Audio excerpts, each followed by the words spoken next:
diselamatkan untuk berbuat baik. Amin. Sudahkah kita di sini sudah berbuat baik? Sudah ya. Jangan berbuat jahat, nanti berurusan dengan polisi. Ya, jangan berbuat dosa, nanti berurusan dengan hukum. Jangan. Ya, orang yang diselamatkan, orang yang sudah menerima kasih karunia Tuhan keselamatan harus berbuat baik. Setuju katakan amin. Ya, harus. Bagaimana caranya? Kita sama-sama bahas firman Tuhan. Efesus pasal 2 ayat yang pertama sampai 10. Saya ayat yang pertama, Bapak Ibu Saudara, ayat yang kedua genap, sampai kita akhiri bersama-sama nanti di ayat yang ke-10.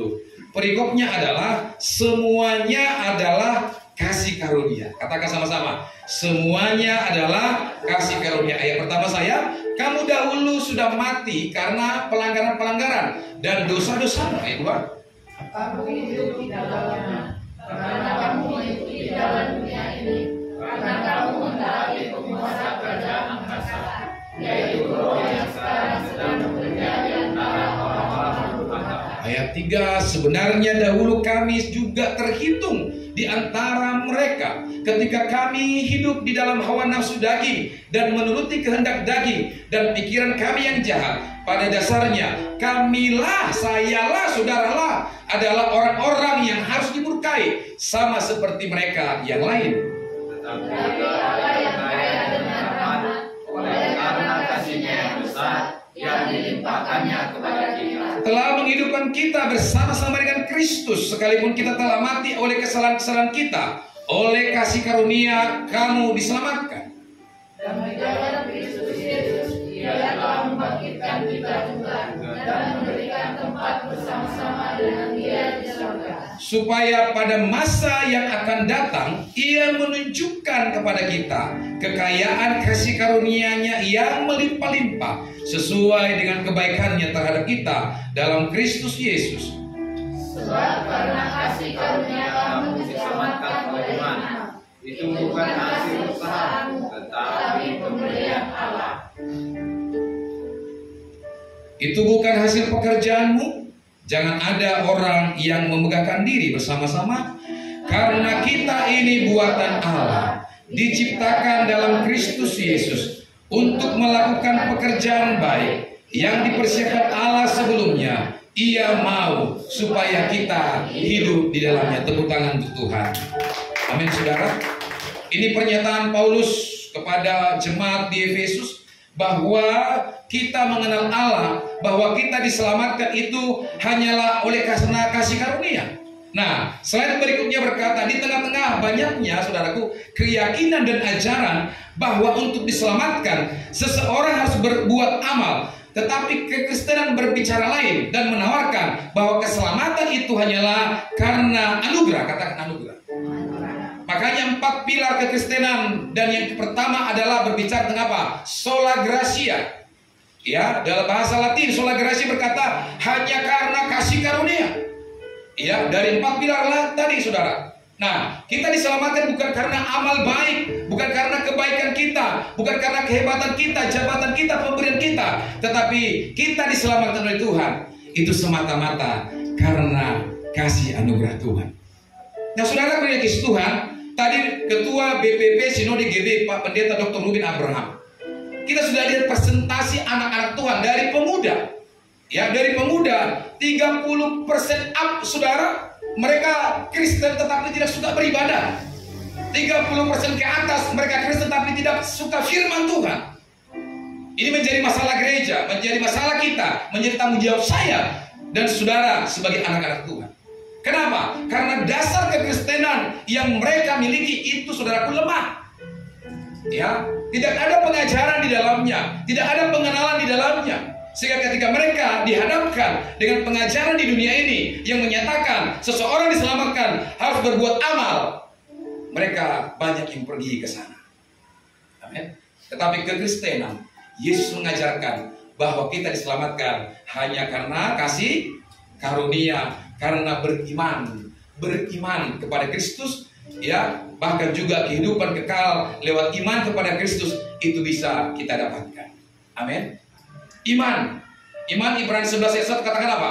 Iman adalah dasar dari segala sesuatu yang Dan bukti dari segala sesuatu yang kita tidak lihat. Itu iman. Saudara dan saya percaya kepada Yesus. Saya, ini jalan 46, belum pernah ketemu dengan Yesus secara fisik. Oh, Bu, kita ada 60 tahun di sini. Ada yang 30 tahun, yang 40 tahun. Siapa yang sudah ketemu dengan Yesus secara fisik? Tidak ada. Tidak ada, saudara. Tetapi kita kenapa percaya beriman kepada Yesus? Karena tadi kita punya iman, kita jadi percaya. Bukti iman itu kita harus berbuat. Ya, Yakobus pasal 2 itu bicara tentang iman dan perbuatan. Ya, karena tanpa iman dikatakan, tanpa perbuatan, iman itu menjadi sia-sia. Saudara dan saya beriman kepada Yesus Kristus, tapi kalau saudara tidak beribadah, saudara tidak pernah baca firman, tidak masuk dalam pengajaran, itu namanya iman yang belum komplit, belum iman yang sejati. Amin. Amin, saudara. Perhatikan, seorang selebgram, tiktokgram, saudara perhatikan, kemarin sudah berpindah keyakinan. Ya. Dan masih banyak lagi. Dia seorang dokter, ahli kecantikan, uangnya banyak. Ya, dia sudah meninggalkan Yesus. Karena apa? Tidak punya dasar yang benar. Orang yang memiliki dasar, ibarat seorang membangun di atas batu, dia pasti kuat ketika badai datang. Tetapi setiap orang yang membangun sebuah rumah di atas pasir, ini bisa goyang dan hancur, saudara. Hendaknya saudara dan saya memiliki iman yang kuat, dibangun di atas batu karang yang teguh, yaitu Yesus Kristus. Dulu di gereja lama ada pujian, batu karang yang teguh, Engkau perlindunganku, dan lain-lain, ya. Dia masih ingat itu, ya. Karena Yesus adalah batu karang, ada firman Tuhan, jadi kita harus dibangun di atas dasar itu. Tadi kedua saudara dikatakan apa? Semua harus masuk dalam pengajaran, ya. Katanya bahwa pengajaran sangat penting. Firman Tuhan juga menyampaikan itu ketika orang sudah bertobat dan dibaptis, dikatakan apa? Ajarlah mereka. Ya, ada beberapa banyak guru di jemaat kita, di gereja kita. Bayangkan kalau murid-murid itu diajar, dia nggak mau atau dia bermain-main, seorang guru marah nggak? Mungkin pertama masih salah, tapi 2 kali dia colek-colek temannya, dia mulai ganggu-ganggu kawannya, kemudian dia tidak memperhatikan pelajaran yang disampaikan. Ini murid dimarahin nggak? Dimarahin. Saya termasuk anak sekolah yang nakal dulu. Sampai saya SMA itu masih dipukul guru, saudara. Ya kan? Karena kalau nggak ada guru yang invalid itu pengganti. Saya punya otak yang bodoh. Ya nggak mungkin lah, contohnya dia guru bahasa Inggris yang masuk diganti guru matematik. Akal logika saya main, harusnya dicabut. Ya kan? Di absen lah, mana sih yang B? Udah loncat dari, karena saya dulu di lantai 2 kelas saya itu loncat ke bawah di samping sekolah SPK, ya, sekolah perawat kedokteran. Karena termasuk anak yang nakal, saudara. Ya, nah kita tidak dapat pengajaran itu. Ya, murid-murid harus diajar dan dididik oleh gurunya supaya sama seperti gurunya. Amin. Makanya di pepatah katakan, murid kencing berdiri, guru. Ayo ibu, apa kira-kira? Guru, murid kencing berlari. Apa maksudnya? Artinya murid itu tidak jauh beda dengan gurunya. Kalau kita berkata kita murid Yesus, kita wajib sama hidup seperti dia. Tetapi ketika disampaikan kepada jemaat, ada banyak pertanyaan, bagaimana sih bisa hidup seperti Yesus? Apakah mungkin, Pak? Apakah mungkin, Bu? Nah, ini pertanyaannya, saudara. Kalau kita bicara kemungkinan, ya secara manusia gak ada. Tetapi ketika kita berbicara tentang kedekatan kepada Tuhan, kasih karunia bagi Tuhan, tidak ada yang mustahil. Amin, saudara. Nah, bagaimana keselamatan itu terjadi dalam kehidupan kita? Nah, lewat Efesus ini, yang pertama adalah kita harus tahu, ya, slide berikutnya, sebelum menerima keselamatan, seperti apa hidup kita. Ya, Efesus pasal 2 tadi, ayat 1-3. Ya, tetap aja di slide itu, saya akan baca. Kamu dahulu, ya, ini sebelum kita terima keselamatan, ya, belum terima Yesus, belum kenal Yesus, dikatakan gini, kamu dahulu sudah mati karena pelanggaran-pelanggaran dan dosa-dosamu. Kamu hidup di dalamnya karena kamu mengikuti jalan ini, dunia ini, karena kamu mentaati penguasa kerajaan angkasa, yaitu yang sekarang sedang bekerja di antara orang-orang durhaka. Sebenarnya, ini yang 3, ya, sasitongna, sebenarnya dahulu kami Semua juga terhitung di antara mereka ketika kami hidup di dalam hawa nafsu daging dan menuruti kehendak daging dan pikiran kami yang jahat. Pada dasarnya kami adalah orang-orang yang harus dimurkai sama seperti yang lain. Sebelum kita kenal Yesus, sebelum kita percaya lahir baru, maka kita adalah orang-orang yang harus dimurkai. Orang-orang yang harus dihukum. Karena apa? Pelanggaran kita, akan kedagingan kita menuruti roh dunia ini. Ya kan? Kita harus yang dihukum. Kita harusnya yang dibunuh, dimatikan. Dan pada saat itu kita juga menjadi orang yang sudah mati sekalipun kita hidup. Ya, mati kerohaniannya. Nah, kita sudah mati. Kematian bukan saja nanti, tetapi menjadi hal yang sudah terjadi di dalam diri orang yang belum percaya kepada Kristus. Ya, kalau sudah mati imannya, kalau sudah mati ya pengenalan kita akan Tuhan, maka besok ketika jasmani kita ini mati, maka kita akan masuk di dalam hukum yang kekal. Amin. Jadi ketika kita sama seperti orang-orang itu, bagian daripada dunia ini dahulu, tetapi sekarang yang sudah memberi diri, ya, diberikan dirinya, saya berikan diri saya, dibaptis, saya bertobat, ya, diajar, dididik, maka apa saudara? Kita terima Yesus, maka kita diselamatkan hanya oleh karena kasih karunia. Saudaraku, tidak mungkin manusia itu bisa menebus dosanya sendiri. Kita perlukan salah satu pemegang kunci, atau yaitu katakanlah juru selamat. Ya, nggak bisa. Perhatikan bangsa Israel yang menjadi contoh bagi kita.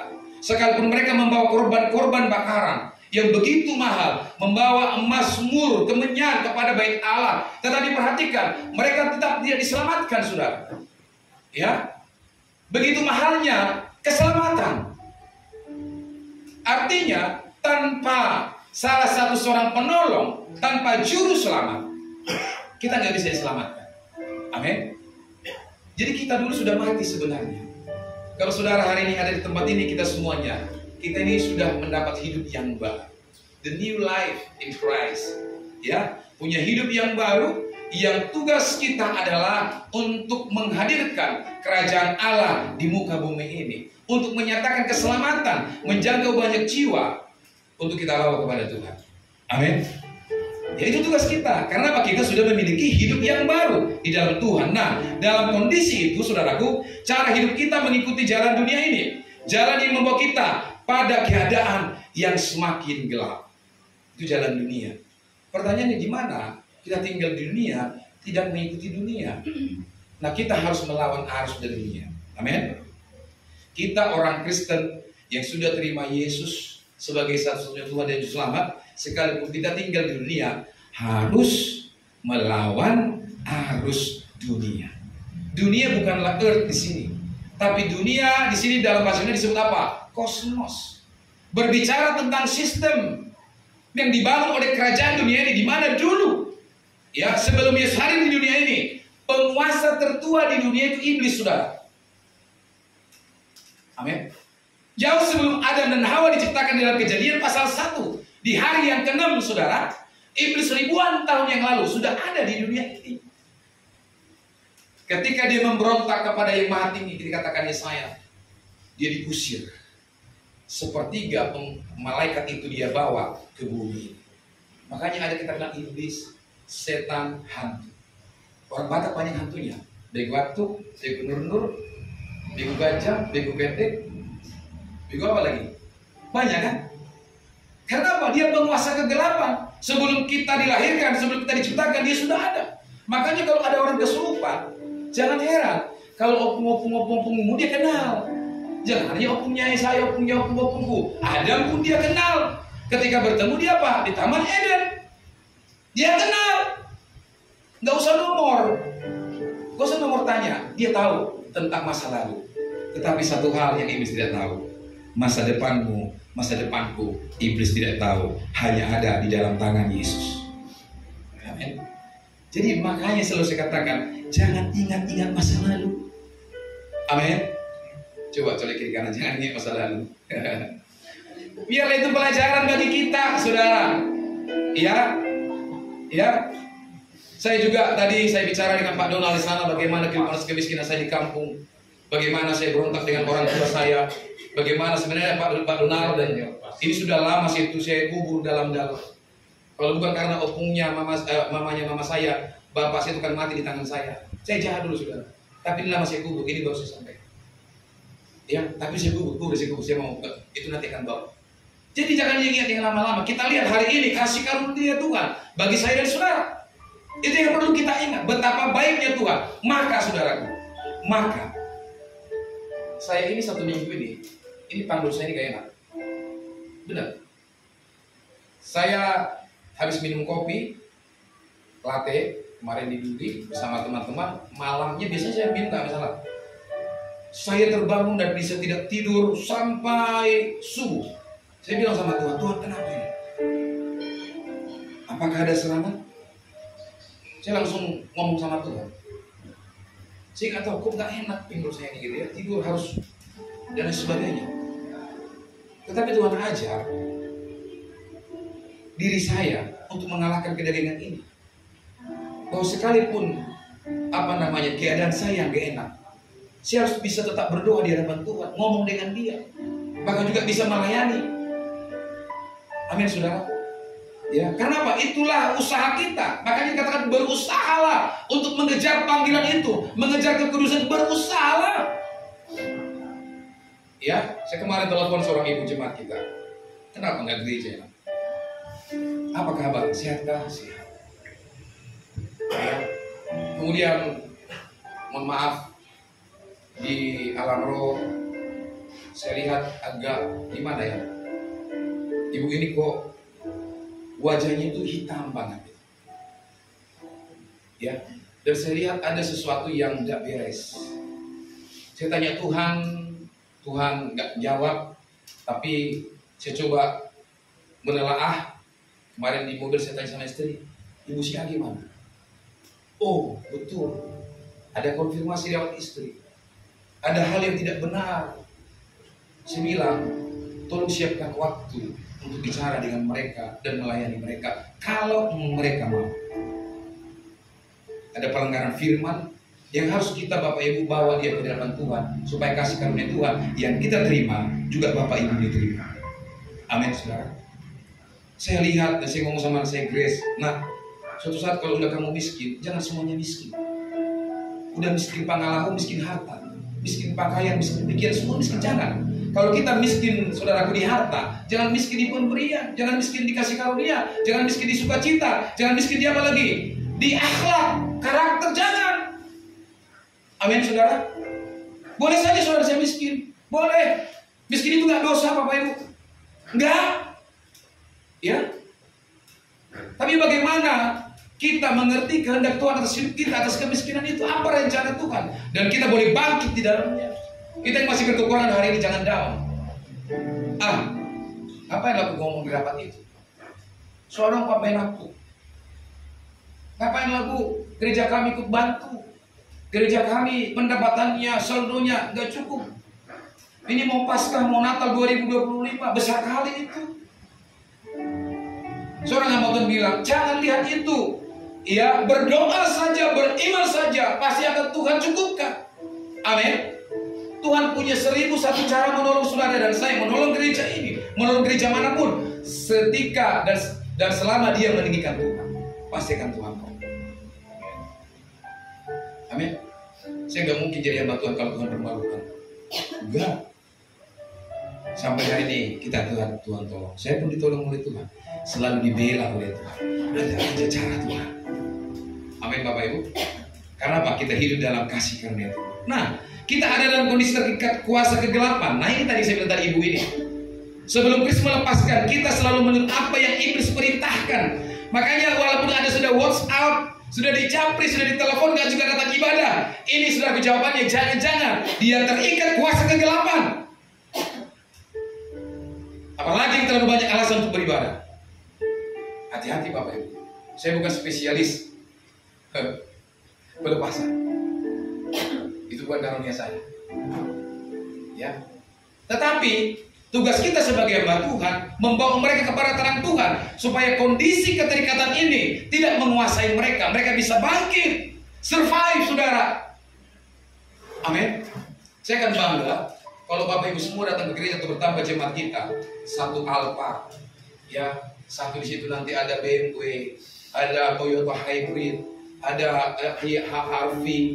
Saya bangga, terima kasih Tuhan Pak Donald Silitonga udah punya HRV, Pak Sigen punya Alphard seri terbaru, ya kan? Ibu Batubara punya, Pak Utagala punya, Pak Nathaniel punya, Pak Siapa semua punya. Itu ada bangganya di sini, sekalipun saudara tidak boleh tumpang di mobil itu. Tidak apa-apa, tapi saya bilang terima kasih Tuhan, Engkau baik bagi jemaat Tuhan Bapak. Amin. Amin. Kalau kalian diberkati, kalau jemaat diberkati, ya gereja ini kan diberkati. Betul apa benar? Iya kan? Itu harapan saya. Kemarin saya ngomong dengan Pak Pendeta. Dulu gereja mereka itu Bapak Ibu disebut gereja 3 roda.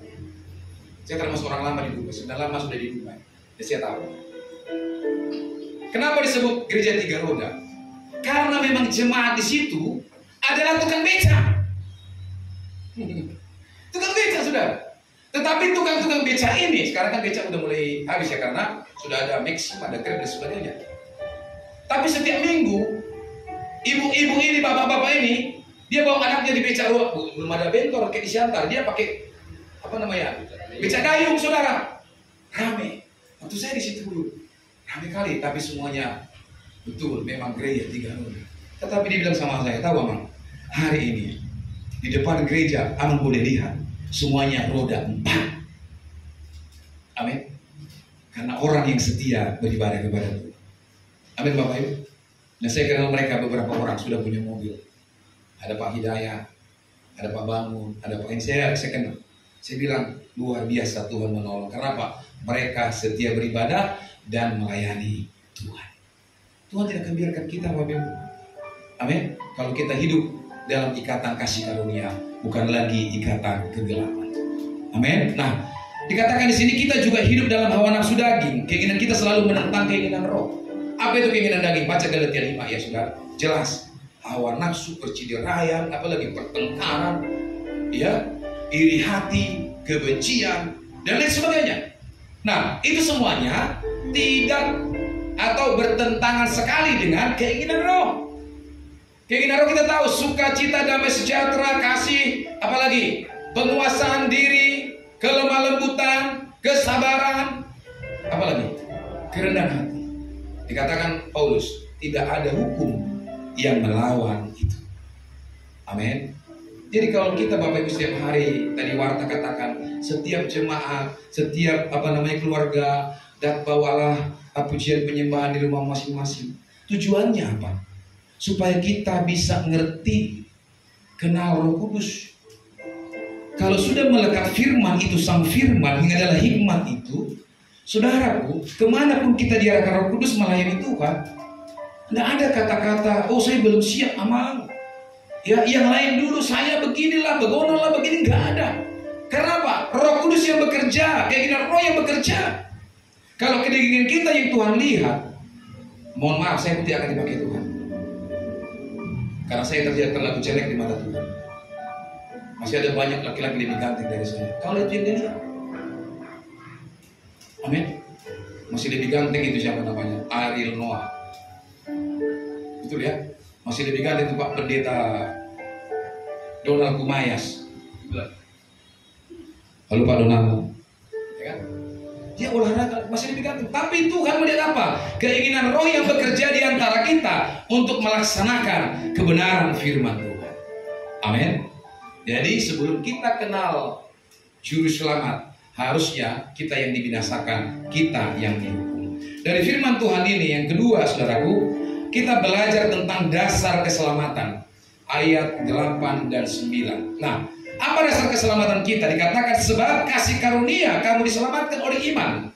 Yang oleh iman. Itu dikatakan bukan hasil usahamu, tetapi pemberian Allah. Ya, bukan hasil pekerjaanmu. Jangan ada orang yang memegahkan diri. Karena kita ini buatan Allah, diciptakan di dalam Kristus Yesus untuk melakukan pekerjaan baik yang dipersiapkan Allah bagi kita. Ia mau supaya kita hidup di dalamnya. Amin. Jadi dasar keselamatan kita adalah kasih karunia. Katakan kasih karunia. Ya, supaya jangan lupa kasih karunia, dia kasih grace. Ya kan? Nama dia itu saya ambil dari situ. Gracia, gracios. Ya, sola gracia. Ke bahasa Inggrisnya muncullah grace, kasih karunia. Kenapa? Aku juga hidup karena kasih karunia. Amin. Kita bisa seperti ini semuanya karena kasih karunia. Jangan ada orang memegahkan diri. Ya, semalam saya bercanda di rapat itu, saya bilang, kenapa Natal yang lalu sedikit, ruangan yang baru itu nggak penuh. Kenapa Pak Tagalung kemarin di Hotel Ballroom itu penuh, 1.300 hadir.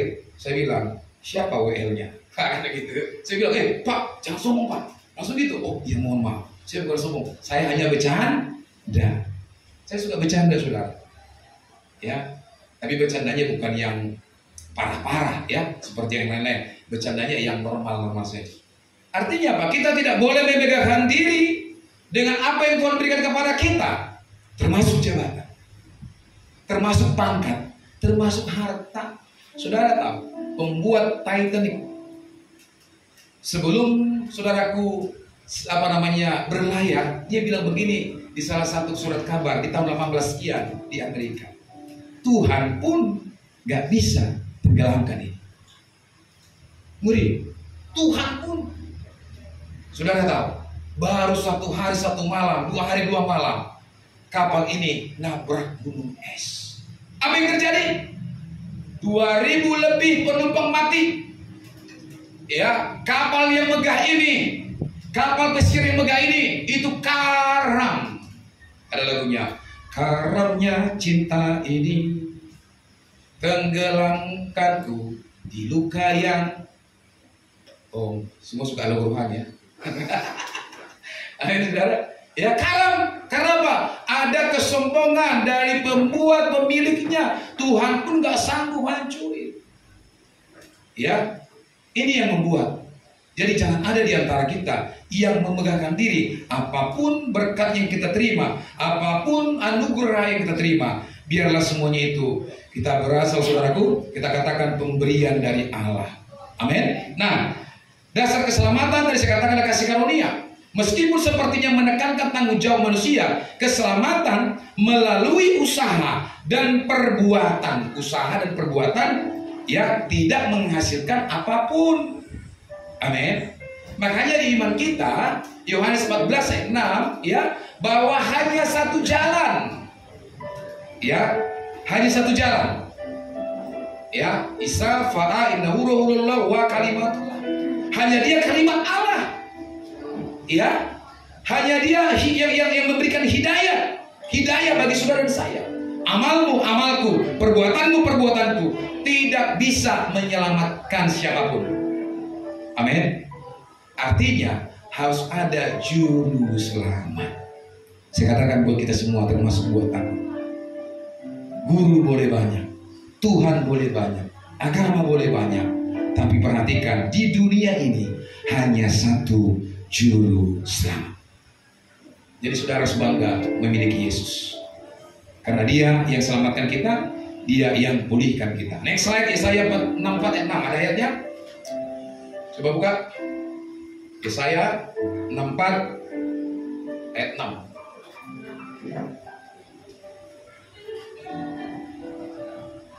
Ya, kita sama-sama baca. Dikatakan di sini, demikianlah kami sekalian seperti seorang najis dan segala kesalehan. Kami seperti apa? Kain kotor. Kami sekalian menjadi layu seperti daun, dan kami lenyap oleh kejahatan kami, seperti daun dilenyapkan oleh angin. Itulah sebabnya ya kita diselamatkan bukan karena perbuatan.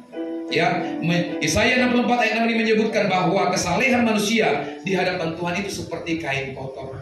Tahu kain kotor? Tahu kain kotor? Tahu, ibu-ibu pasti tahu lah. Kenapa dia dicuci? Karena kotor. Jadi tidak ada ubahnya. Kita itu seperti kain kotor di hadapan Tuhan. Oleh karena perbuatan dan amal kita, manusia, saudaraku, tidak mampu menyelamatkan dirinya sendiri. Makanya kita perlu juru selamat. Katakan juru selamat. Ya, kita perlu. Kalau kita sudah hidup dan sudah diselamatkan oleh Tuhan Yesus sebagai juru selamat, jangan ingkari lagi kasih karunia itu.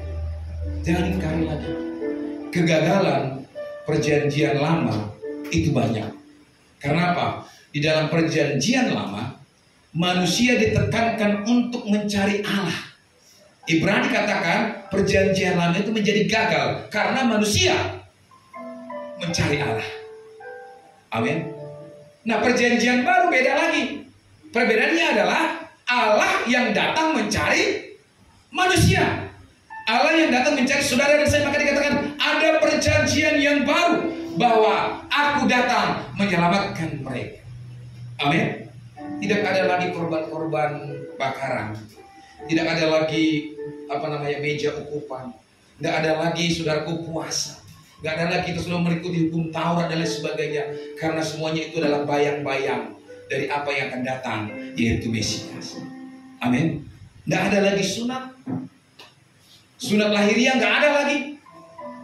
Yaitu jelas dikatakan kita disunat karena kita menanggalkan keinginan-keinginan daging, mata, dan gangguan hidup. Itulah sunat kita. Amin, Bapak Ibu. Amin. Ya, sunat berbicara tentang penanggalan ya akan kedaging kita dan dosa kita di hadapan Tuhan untuk hidup sesuai dengan kehendak Tuhan. Yang ketiga, yang terakhir, tadi dasar keselamatan yang ketiga dari firman Tuhan ini kita belajar tentang tujuan keselamatan. Dikatakan dalam ayat 9 tadi. Efesus pasal 9.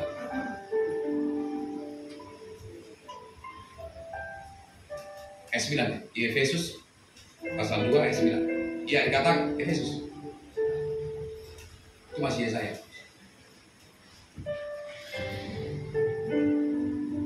Ya, dikatakan di sini, itu bukan hasil pekerjaanmu, jangan ada orang yang membanggakan diri. Ayat 10.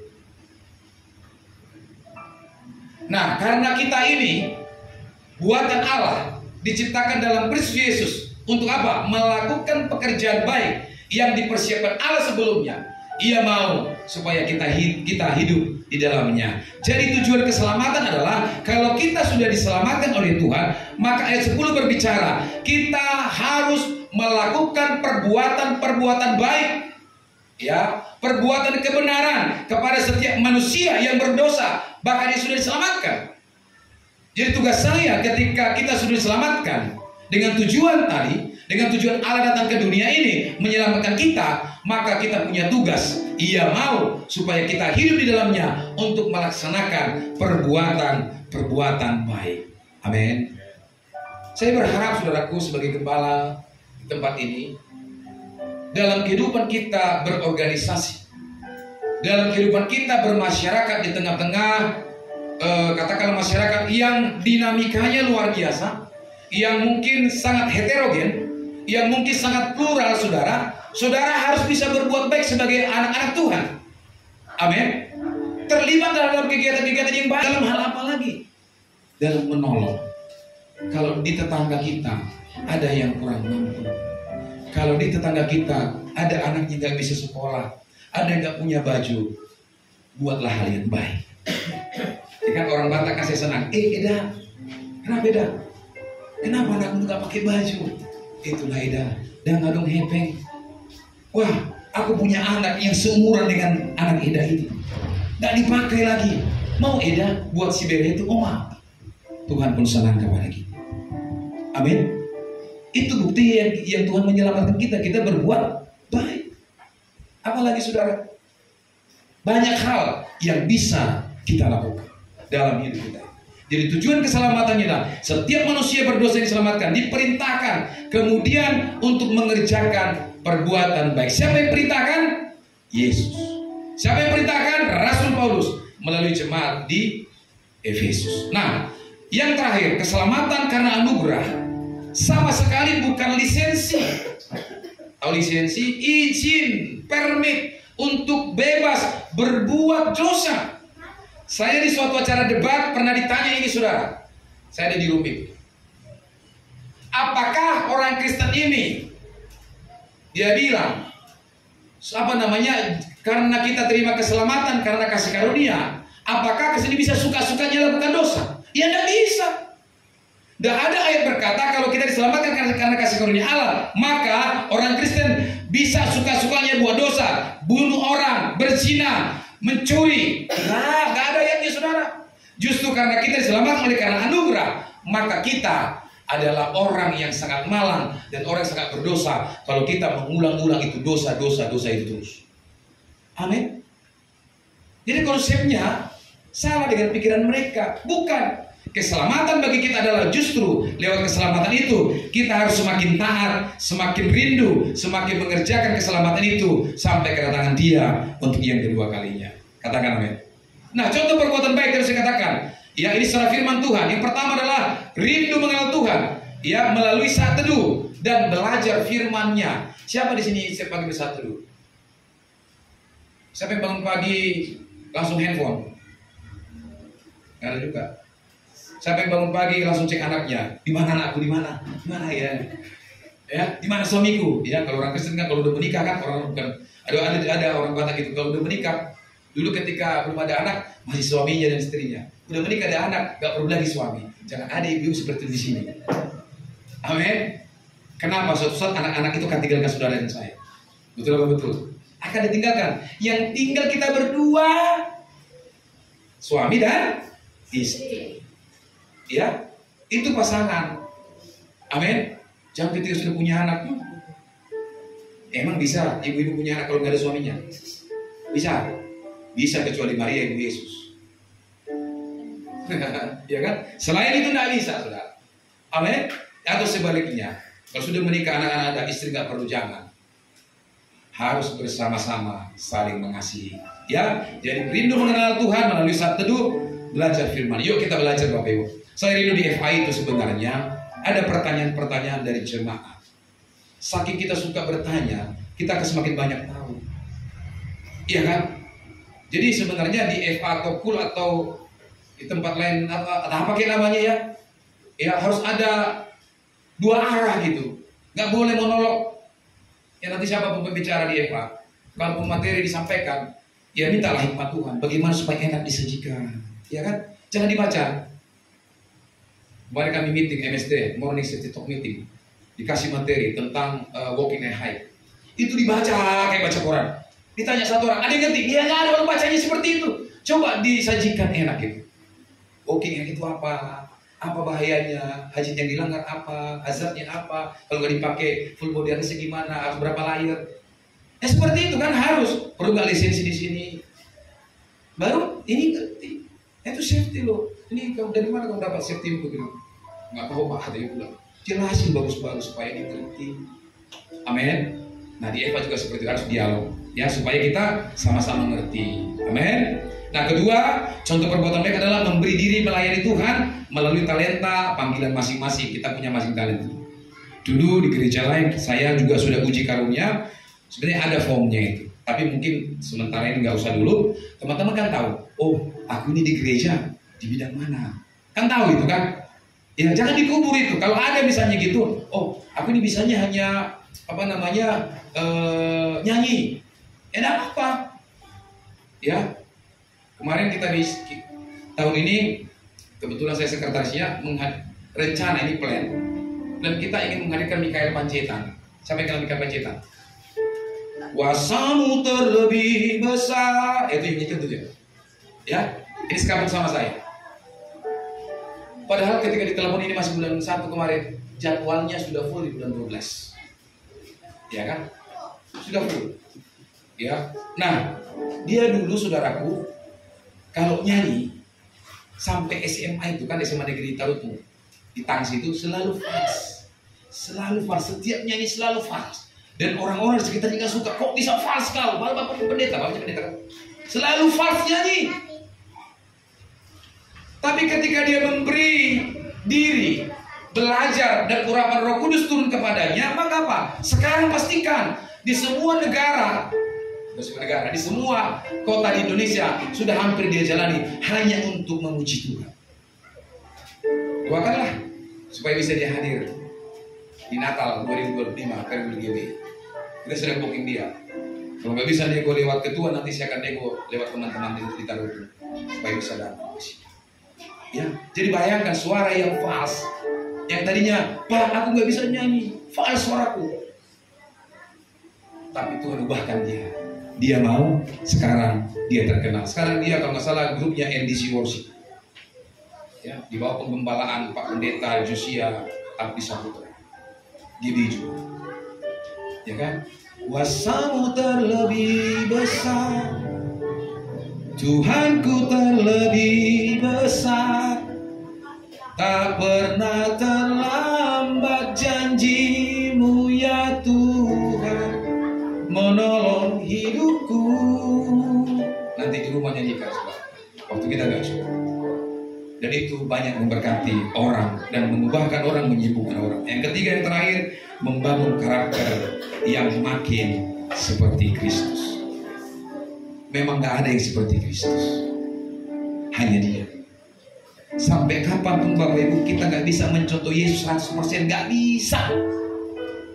Tetapi kita harus berjuang, harus seperti Dia. Itu kata firman, itu katanya. Ya. Dan perjuangan itu untuk menjadi seperti Dia berat. Kenapa? Lahirnya saja sudah menderita. Lahirnya saja sudah ditolak. Ketika Yusuf mengetahui Maria hamil, diam-diam Yusuf mau ceraikan dia, sudah menderita. Karena bagi bangsa Yahudi, orang yang hamil sebelum nikah ini halal, darahnya dirajam, dibunuh. Baru hamil, baru dalam perut Yesus sudah menderita. Di antara kita, semiskin-miskinnya kita, ada yang lahir di kandang domba? Ada enggak? Saya mau 46 nih, bulan September besok. Belum pernah kulihat semiskinnya orang lahir di kandang binatang. Tapi Yesus mengambil itu untuk kita, supaya kita memiliki kasih karunia. Apalagi Dia lahir dicari juga sama siapa? Kaisar Agustus. Karena Kaisar merasa tersaingi, tidak boleh ada raja lain selain aku. Menderita. Masa kecilnya menderita, diomongin orang. Kau bilang kau Mesias, kau bilang kau Tuhan, kau tukang kayu, kau tukang mebel. Menderita. Hidup dewasa, menderita. Semasa pelayan setelah 30 tahun sampai 30 tahun, dia juga menderita. Dan terakhir, dia disalibkan untuk saudara dan saya. Sanggup? Saya enggak sanggup. Tetapi kita harus berjuang untuk sama dan seperti Kristus. Amin Bapak Ibu. Itulah tujuan Allah memanggil kita. Ya, itulah tujuan Tuhan menyelamatkan kita. Kita dimampukan, kita dididik, kita diajar, kita diberkati untuk mampu melakukan tujuan keselamatan ini. Yang percaya katakan amin. Kita bangkit berdiri. Haleluya.